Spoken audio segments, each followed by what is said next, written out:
yeah, it's really great to be doing this again. And uh, this year, the Young Curators program has just been such a blessing and extraordinary result that I couldn't even fathom the way that the people would come from all over the world and gravitate to this experience the way that they have.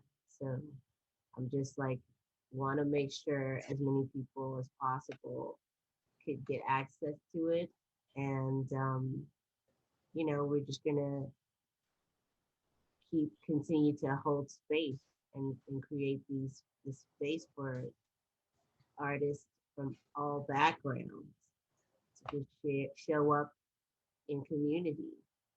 Like I never understood how important it was to see it coalesce and like manifest the way that it did. Because every single person that comes to art is bringing something so unique and special, and their intention around creating um, is like a pure thing. So when they bring it into a space, it's like this glorious potluck in a way of sharing and vulnerability and perspective that you know you may not have been exposed to, but through art, it provides that universal language of emotion that we can um, just draw upon and try to understand.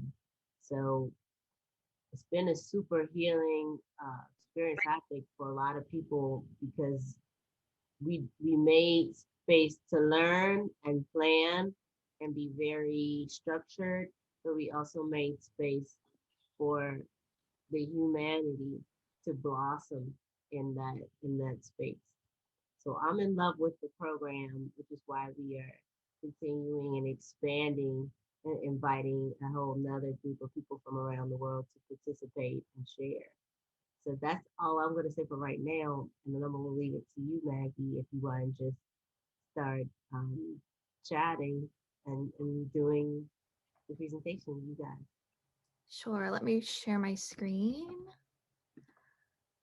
Hi, everyone. Thank you so much for coming today. I really appreciate your time and being here to listen to us. We'll, of course, have time to answer questions at the end, but we have a presentation here just to go over some of the basics and kind of the foundation of the Young Curators program and what TFA, the Fearless Artist, is. So here we go. First of all, we'd love to get to know you all a little bit more. Please use the chat to drop your location, where you're from, and what kind of art you do. I think one thing that's really, really amazing about the Fearless Artist Young Curators program is that we have so many artists from all over the world. And they all do something different. We have in the current cohort, there are a lot of photographers, musicians, painters, sculptors, dancers, musicians. We have so many different people that are learning new mediums as well, or just starting to illustrate, or just starting to make their way into the art world, which is really exciting to see. I guess I'll introduce myself briefly as well while you're doing that. My name is Maggie. I'm an assistant at the Fearless Artist, and I've been working with TFA since December of this past year. It's been such a joy and such an honor working with a company that really cares so much about helping young artists and creatives just like myself. I'm in college studying theater and performance, so it is something very near and dear to my heart, and it is honestly, every time we meet with the cohort, with the current cohort of the Young Curators program, I learn so much from them, and they learn so much from each other, and you can just see the joy and the peace and the happy energy just like radiating through the Zoom screen. So yeah, it's great. Continue, using the chat to comment or say where you're from and what you do. We'd love to hear from you. And so I guess I will move on to a little bit more of an introduction to the Fearless Artist. I'd love for you to use the chat as well to give what your personal definition of a fearless artist. What does that mean, and what makes an artist fearless? Um, Kind of the mission statement of TFA is that the Fearless Artist empowers mission-driven artists by providing access to coaching, to a community, and to art buyers who care about social change. So I guess I'll break that down a little bit. First off, one thing to highlight is that TFA really is focused on mission-driven artists, artists that are making an impact, artists that are making a change in their own communities, and making a difference and making a positive change in the world. I think overall, artists have a really, really amazing way of communicating problems and also devising really creative solutions that other people in the arts, or other people outside of the arts, wouldn't possibly think of. So that's that part. Like I said, TFA provides access to coaching. In a little bit, I'll introduce Kiki, the founder and CEO of the Fearless Artist. She's a really great mentor to so many artists out there. And I also mentioned the community that the Fearless Artist has created over the past 6 years, now in the 7th year at TFAPOPUP, which is TFA's annual art gallery at Art Basel Miami in every December. Throughout the past years, there have been over 200 international artists that have exhibited their work, and it really provides an amazing community for all of the artists to get together and communicate and share and learn from one another. It really is a really lovely family at the Fearless Artist.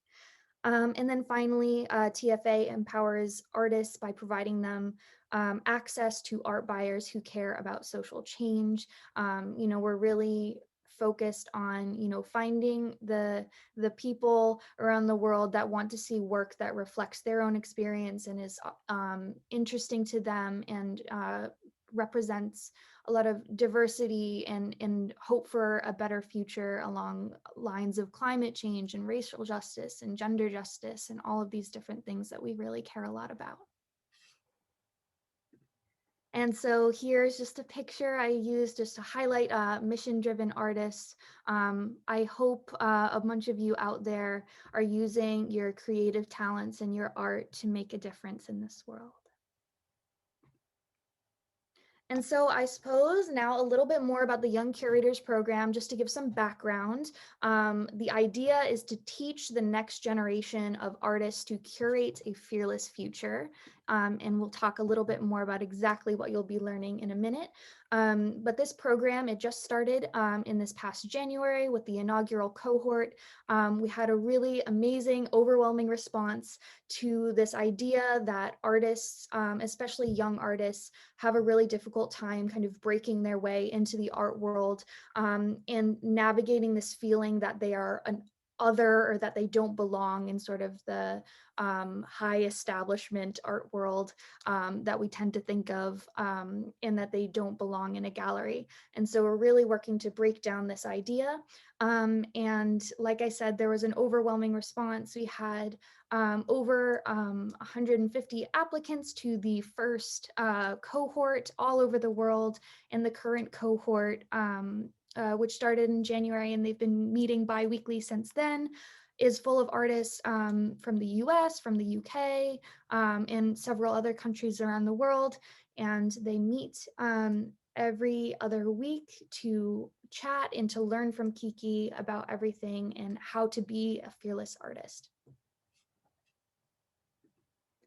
And so just to give you a little bit more of an idea of the program structure, it runs from 12 p.m. to 2 p.m. Eastern Time every other Sunday. The first orientation day is June 20th, and then just to match up with the other cohort, which meets on Saturdays, the second orientation will take place June 27th, and then after that, it's every 2 weeks, always the Sunday, always 12 p.m. to 2 p.m.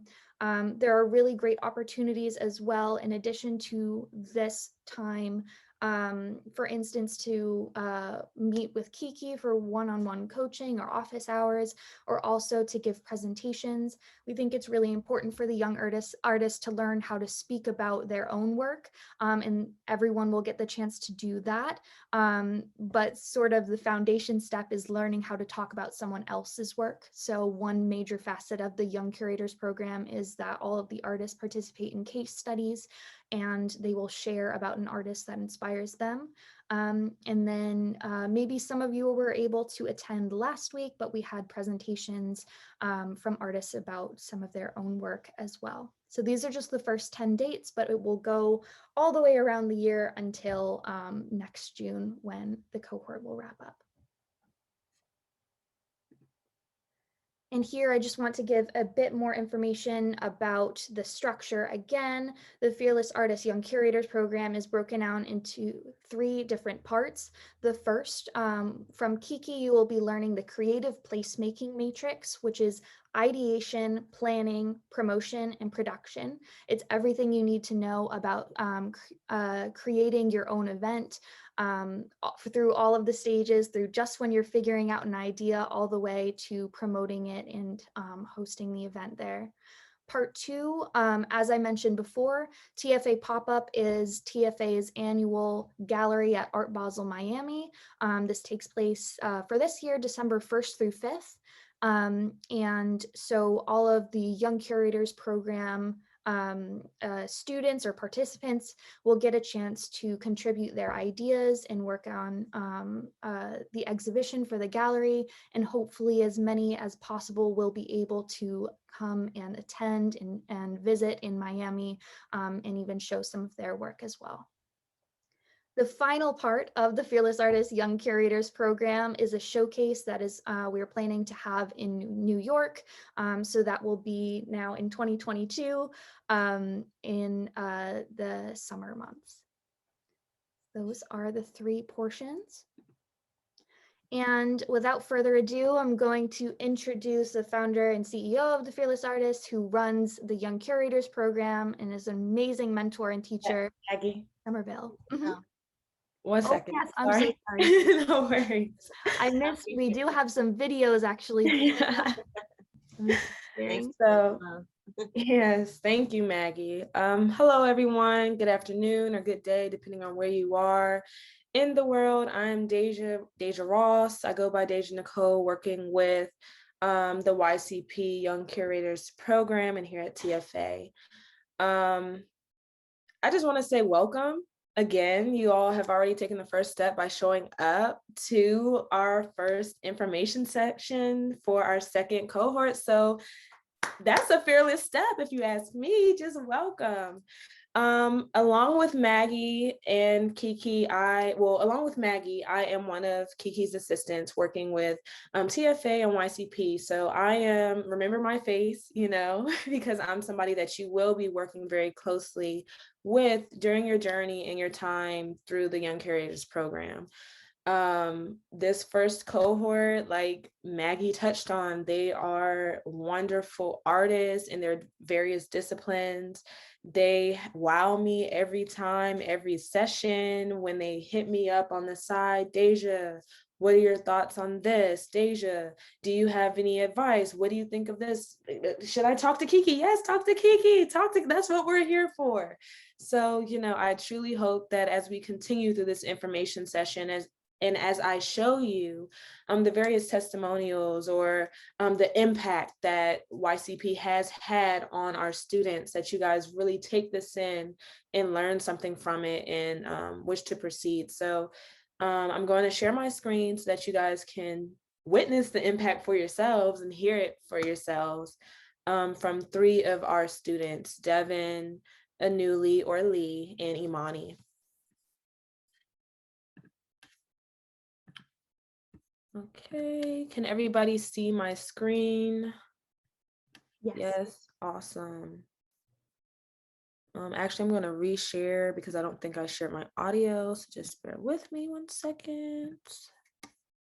Okay, perfect. Here we go.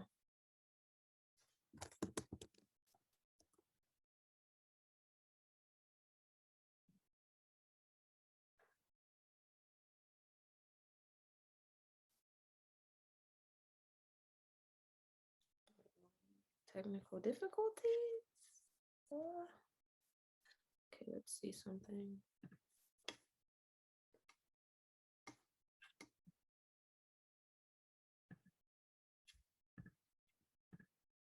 Working with Kiki, I would say it's been a pleasure. She created a group dynamic that opens a space for vulnerability and accountability.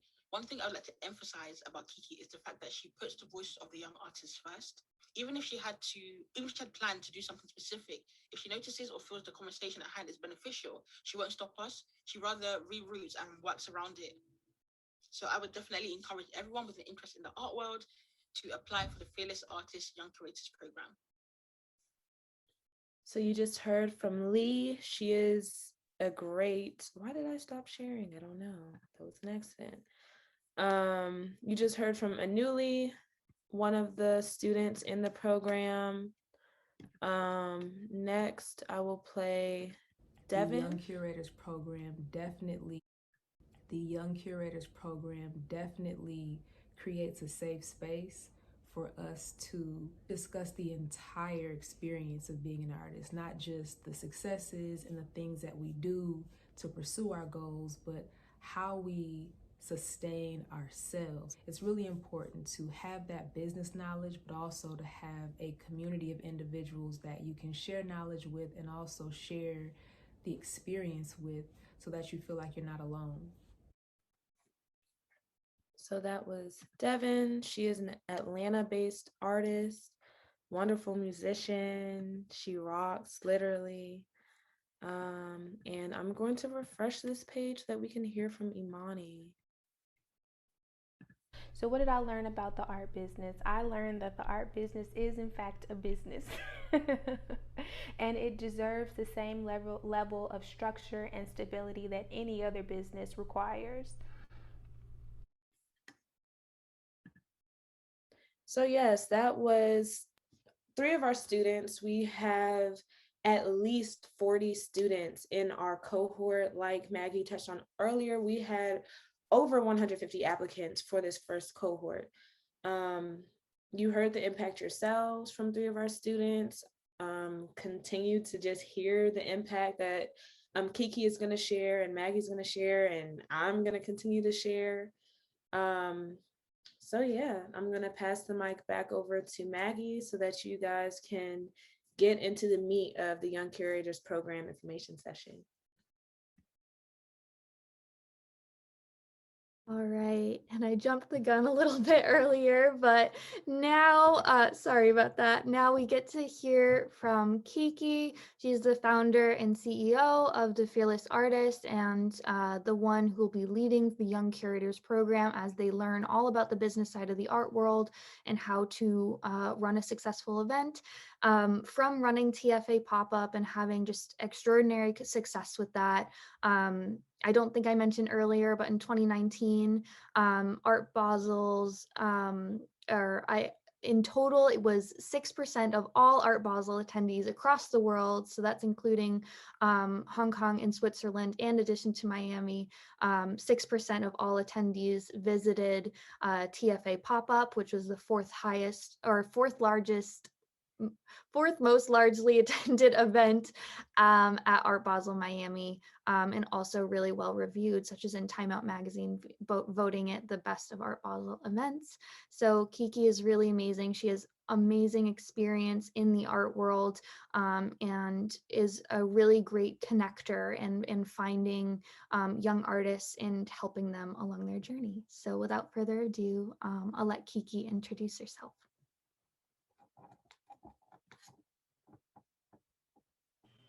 Hello, everyone. I think we could just switch to the full, to this, like, can we switch to off the grid? Yes, thank you. So you can hear me? Okay, good.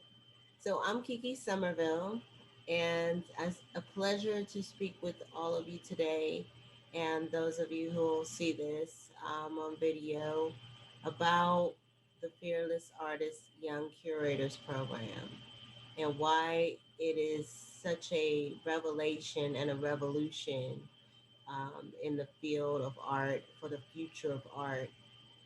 We take what we're doing very seriously, and it's a purpose that really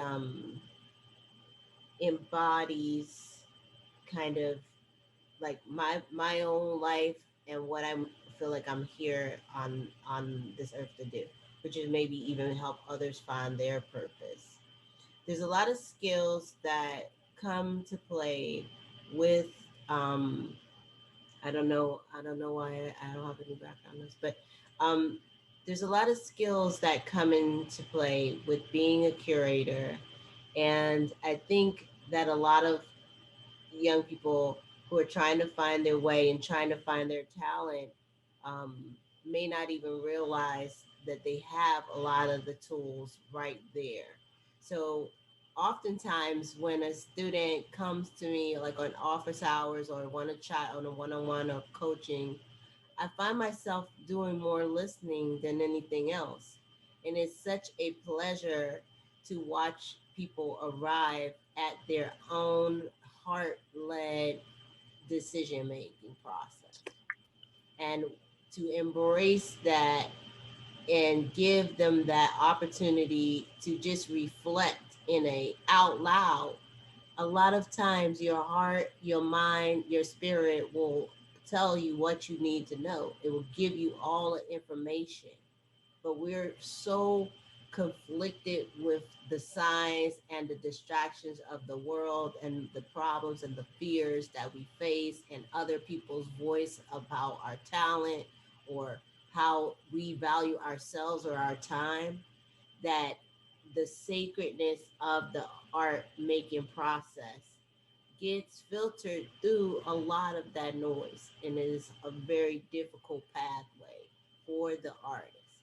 I've been working with artists for a long time and creatives even longer.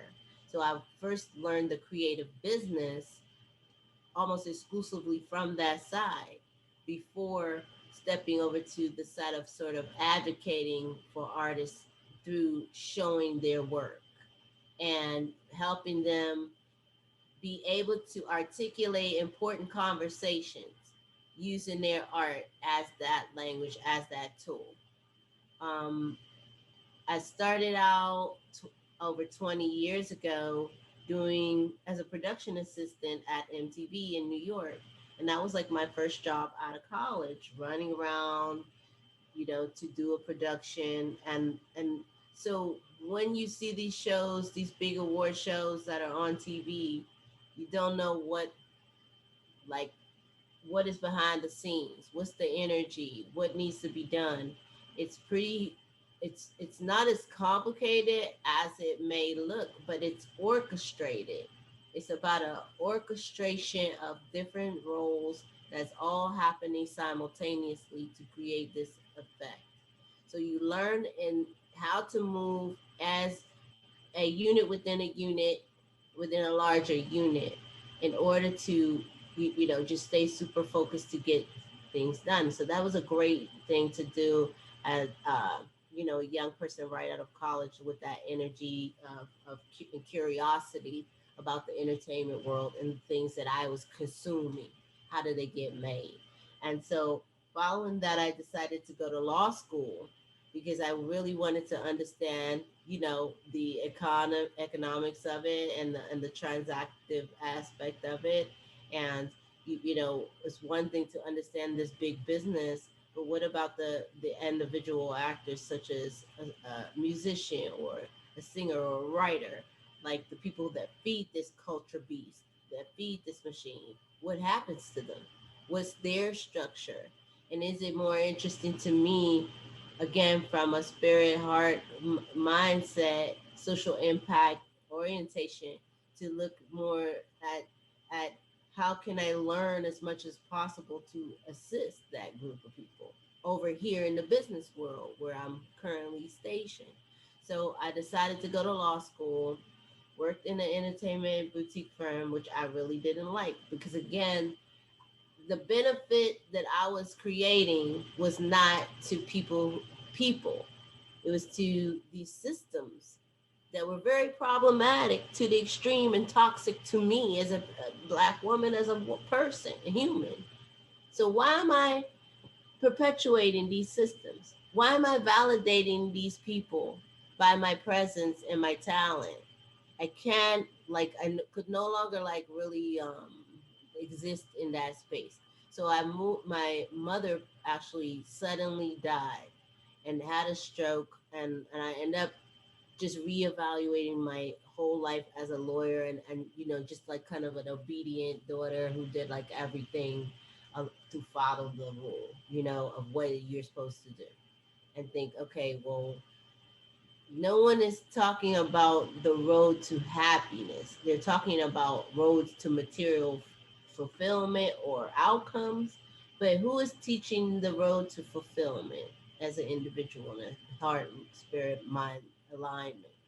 So I end up going to Paris from New York and living in Paris and traveling around Europe and sort of like investigating many situations as far as art and spending time on my own time for the first time in my life, on my time, you know, to sit and contemplate art, read many books, make relationships, practice my languages, and just like live. Um, but I knew that when you have a lot of education and you have momentum around that, you don't have forever to do that. So I saw that window, and it was very concentrated in self learning, which anyone can do at any moment. But it was very intentional. It became more and more intentional as I started to say, what do all of these things have in common, and why am I here? How did I get here? Like through all of these things in life, what choices am I making that's so radical to other people who just are kind of living normal? More once you start making one radical choice, it becomes like a snowball effect, because it was radical to move to New York and work at MTV and not stay in DC where I was from, like go to college and come back to my hometown. And then it was New York. Oh, we gonna live in New York? Like, oh God, what? Okay, yes, I'm doing this alone, you know, um, and many steps where I didn't think anything necessarily of it, but it was the building blocks of my courage and my confidence and my telling myself in these small ways that I could do something, and even in spite of people saying, why are you doing this? Like, that activates in me something in my heart and mind and vision is telling me, so you don't know what is my vision. You don't know what I have fed my mind and seen in this world and processed to create and achieved when I said, oh, I couldn't do something. So what we all stand on is that, does that make sense? So here we go. And I said, okay, I'm going to start like I love the story of the artist, and I'm curious to think about all the artists that we sort of know and we venerate around. What choices did they have to make? Who did they, if they come from privilege or if they come from a certain background, either someone is saying, you have to stay in this box. This is what is expected of you. You're going to inherit the family business or empire. It's not always only people who don't have that are forced in boxes too. Privilege and white supremacy and all of these systems force people into boxes too. They just may not realize that the same way that other people very viscerally realize that. So when you have this gift of art and talent, anybody who is contradicting what is society is forcing them on them is a fearless artist. We all can be that, because any person will have a person saying, why are you doing that? And it hurts. We internalize it because we're empathetic, sympathetic people in order to be this creative and be disconnected to sort of the realities of things and imagine something that you actually make. So when people say, why are you doing this? Like people you love, people you trust, people you respect, whose opinions matter to you. To go against that is fearlessness. It's the seeds of it, at least, creatively speaking. And then to create and then put it out into the world. So it's one thing to keep it in your apartment or your house or your journal or your notebook, these ideas, because no one can attribute them to you. No, you have to go the whole way. You have to put your signature on it and you have to put it outside your door. And then, you know, that first interaction and that engagement, okay? And that person who says, whoa, that's me, or, oh my God, I'm offended. Why are you offended? You're already in conversation. You know what I mean? And that is the purpose. The conversation doesn't have to be a happy conversation, could be a serious conversation, could be an amusing conversation, could be an ironic conversation. It's whatever, you know, is meant to be. So a little quick story about how I come to things and different ideas, and how curators, like artists but differently, take a little bit from every source, and that point of view, which is you not like the artist. An artist can curate, obviously, we know this, but there is a particular body of skills, of ambassadorship, of processing, of loving research, of loving history, of loving, community engagement dynamics, that curators that are successful to me and what I want to show, and be able to dismantle in the system. You have to understand these things. So I was getting my hair done. You can't tell it at the moment because it's raining. So my beautiful blowout was just totally demolished, and that's okay. Um, and the salon was run by these two amazing Dominican women, and I was I was sitting there getting my hair done in DC, and the woman, we were watching Inside Edition came on, and it was like one of those funny segments where they say, we followed this woman to see if she gets catcalled wearing the mask or not wearing the mask. And so it really didn't matter either way. She was dressed like in a tank top, and her, it was like, the clothes, she had like cleavage and whatnot, and she got catcalled. She was like a model, and it was meant to be catcalled. She got the catcalls. So as I sat there, the Dominican stylist sitting there watching was saying, I don't she was saying, if someone wants to give me a compliment, I don't know why the women get mad when the people compliment. And she she doubled down by also saying that, the age old argument, well, if you're wearing X, then what do you expect? This is, what are you going to get, kind of comment. So I was like, oh, I love these opportunities, to let's like freeze this moment and look at all the things that are in play, as far as the culture that she's from and her idea of beauty, femininity. And then I started thinking about this this whole segment about mask versus unmasked and communication, post pandemic forms of communication, non-verbal and verbal communication, and how we're going to be showing up in this future, like love, beauty, the way we source chemistry from strangers in life, all of the mythology around how human relationships are originating, okay, has been like totally blown up. And yet we're looking in this example of, can a woman still be objectified? Is that still something that's desirable to achieve or not achieve? And we have a huge pocket vocal person saying it is desirable for me because I still like relate and associate and self-identify, with the validation in these forms. So I was like, okay, how can I talk about this?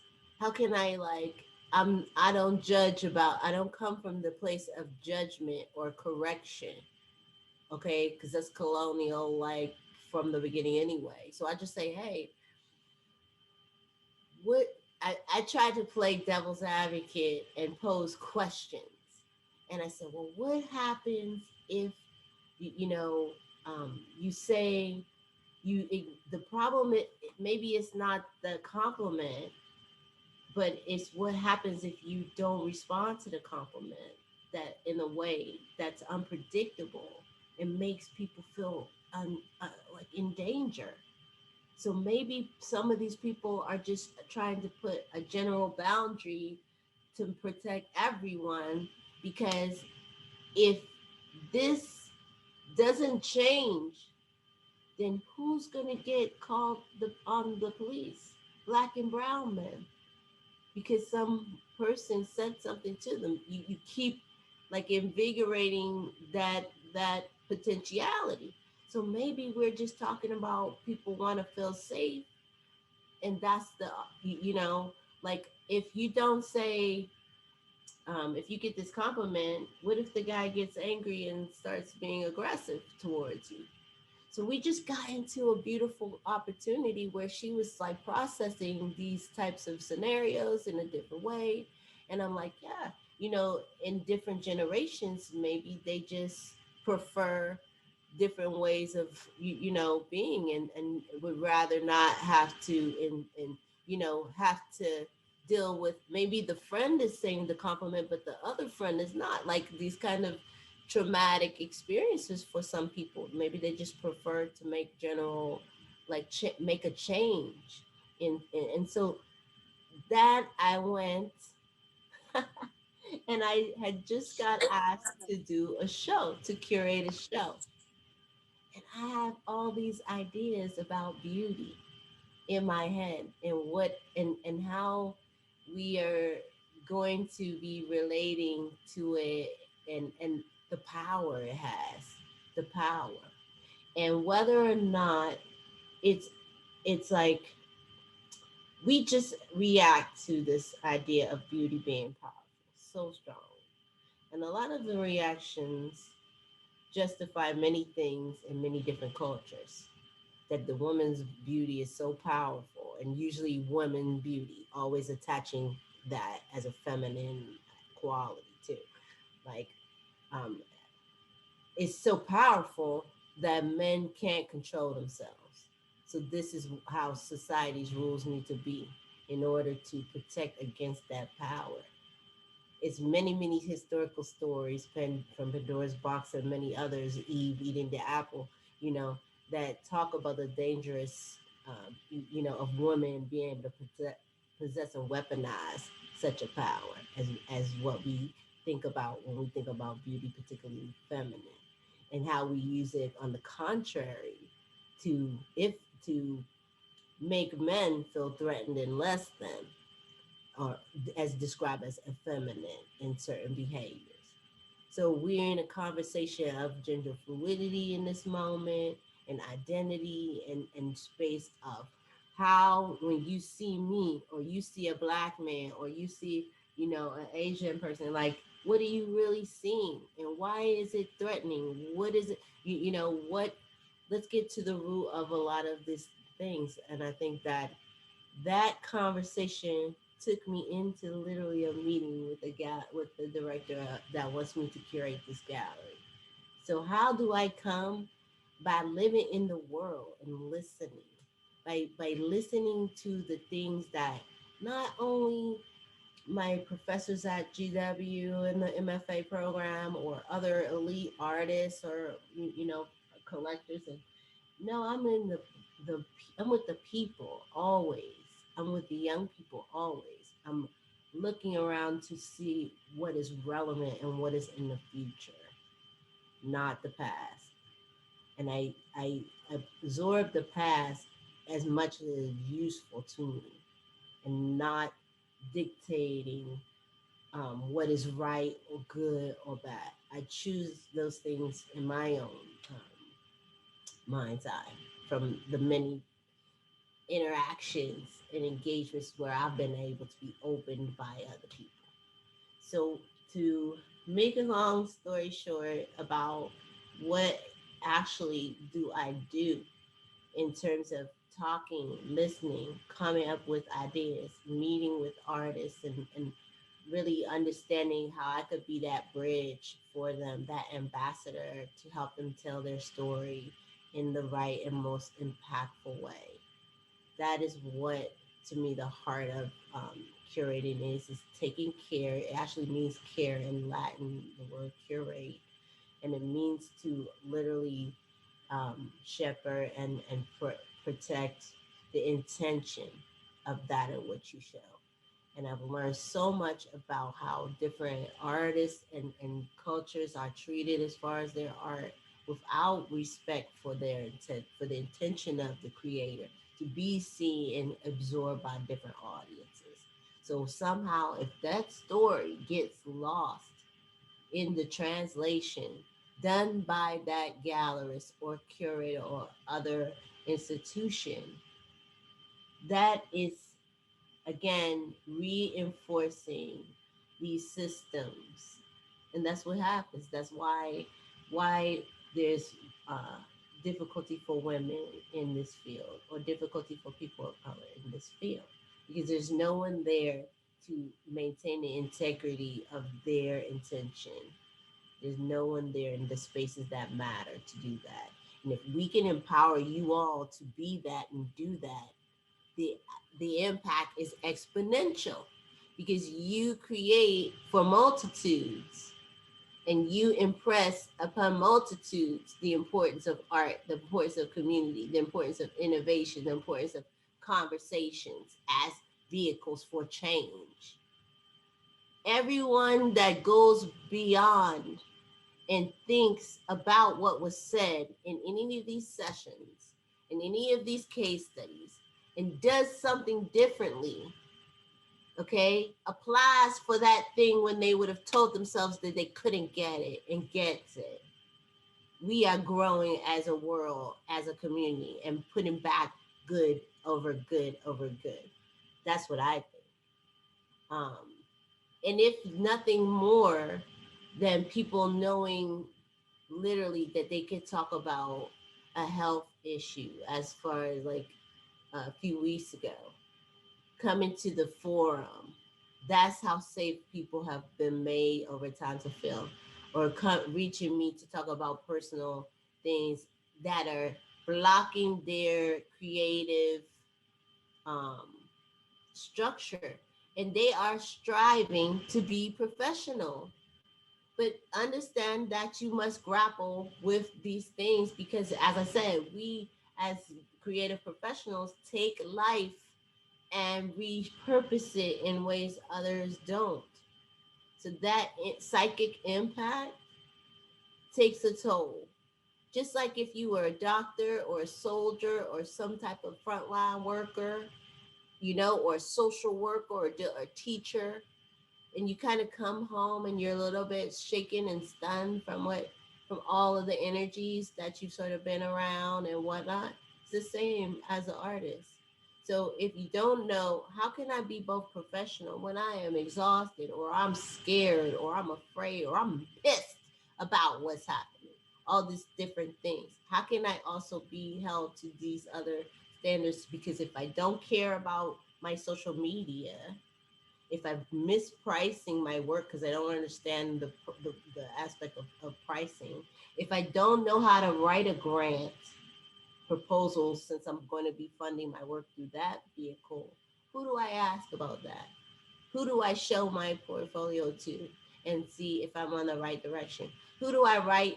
I have this opportunity to get in this thing. Who do I show these letters of interest to, to know that I'm approaching this curator the right way, or I'm approaching this job opportunity the right way?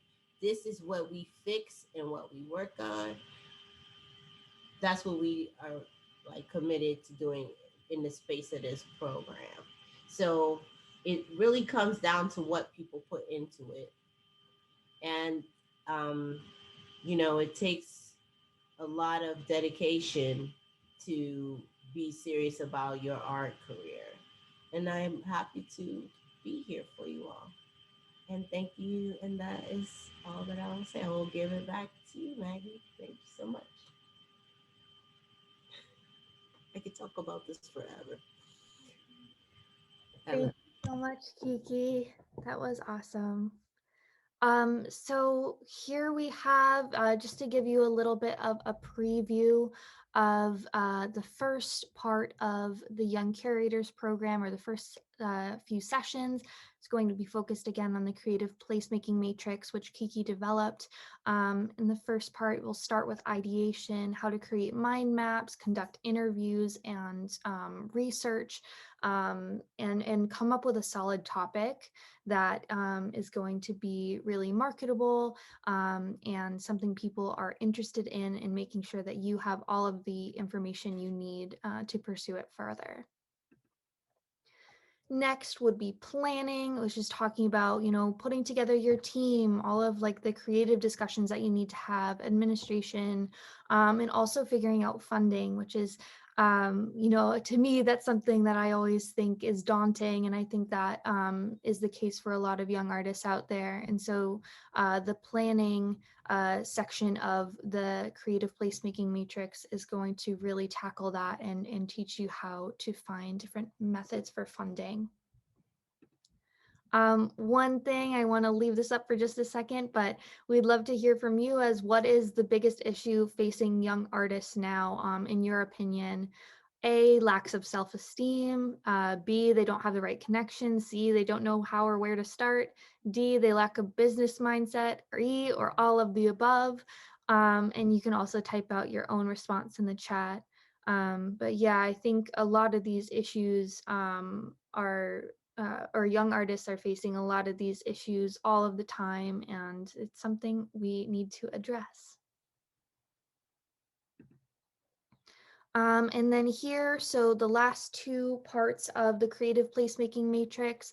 First, with promotion, this will teach you all about curating and the programming, gathering all of the content, and then also conducting outreach, really marketing the event or exhibition or what you're working on. And finally, or actually, before I get to that, we would love to connect with you as well. Make sure you're following TFA at TFA underscore the Fearless Artist. There's underscores between all of those words. Make sure you're following Kiki at Kiki underscore Somerville. And then also the Instagram account for TFAPOPUP 2021, which is just at TFAPOPUP 2021. So you can find us there on Instagram. We have a lot more information there as well. And finally, then the last portion of the creative placemaking matrix is production. You'll talk all about design, the actual install of all of the art, and things like that. And then just ways to kind of increase engagement or make it deeper connections and less superficial. So all about the production side of curating an exhibit. One thing I mentioned earlier, is a really amazing thing about the Young Curators program is that you will gain experience working on an actual gallery with TFAPOPUP 2021. The theme this year is LUSH TRUTHS, and it's an exploration of the relationship between art and the environment, human nature, and technology. And over the course of these 5 days in December, we're going to tackle all of these different topics from the Art and Social Justice Day, Art and Innovation, music and movement with a freestyle competition, and also fashion as well, which I'm really excited about. And so young curators will get to contribute their ideas and work together on all of these different silos that make up the whole of TFA Pop-Up in 2021. And here, just one thing to share as well. This is part of the Fearless Artist method, which was developed by Kiki as well. You saw a video from Lee earlier today, but she describes the Fearless Artist method as like having a toolbox of never-ending supplies. Even if you feel you've done everything through the method, there's always space to extend your research, develop your tactics, and build your community. So yes, just like with the creative placemaking matrix, these really are the essential tools that you will need and use moving forward in your art career. They are essential for every stage. So this will cover mindset, foundation, the production, exhibition, and marketing of your artwork. One thing I want to encourage you to do is really take advantage of the Fearless Artist YouTube channel. You can find several different videos from our Young Curators program. We have had several different special events, such as for Women's History Month and Black History Month, and we have some coming up as well. I think Deja can put the links in the chat. But this gives the young curators a really great opportunity to speak and present and practice presentation skills and public speaking, and get really comfortable talking about topics that they care about. You can scan the QR code in the upper right hand corner, and that will take you right to the Fearless Artist YouTube channel, or just search the Fearless Artist. And that is that. So these are some of the current young curators that have been working with TFA since January.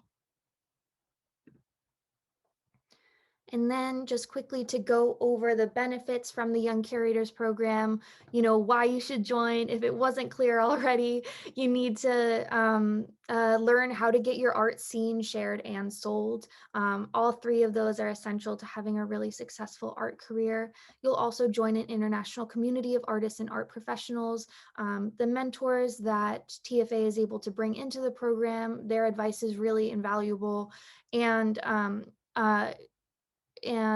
just incredible, and you'll connect with so many artists you never would have had the chance to otherwise.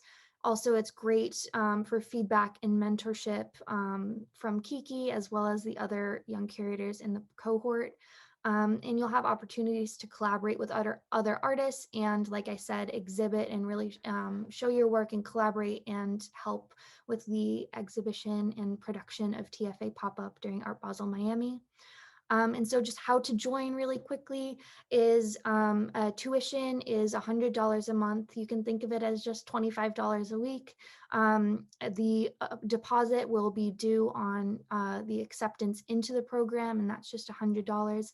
And scholarships may be available for artists that are between ages 17 and 30. If you have any questions, make sure to email us at tfapopup@gmail.com, and we will get back to you as soon as we can.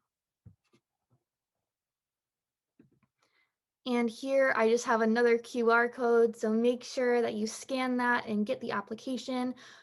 If you need to access it again, you can go to any of the Instagram accounts I mentioned earlier, Kiki, the Fearless Artist, or TFA Pop-Up 2021, and you can find the application at the link in bio. We'll just ask you some questions about yourself and your art practice and what you hope to get out of the program, and then you'll hear from us as soon as possible.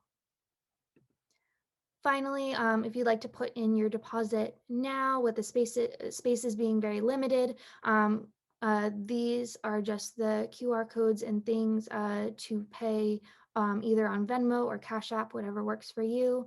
And again, like the payment schedule is flexible, so just make sure you're communicating with us about that. And then you might want to take a screenshot of this. I'll give a second. Okay, and last, if you need to get in contact with us, like I mentioned, you can find, or you can send an email to tfapopup@gmail.com, or Kiki, you can send a DM on Instagram there.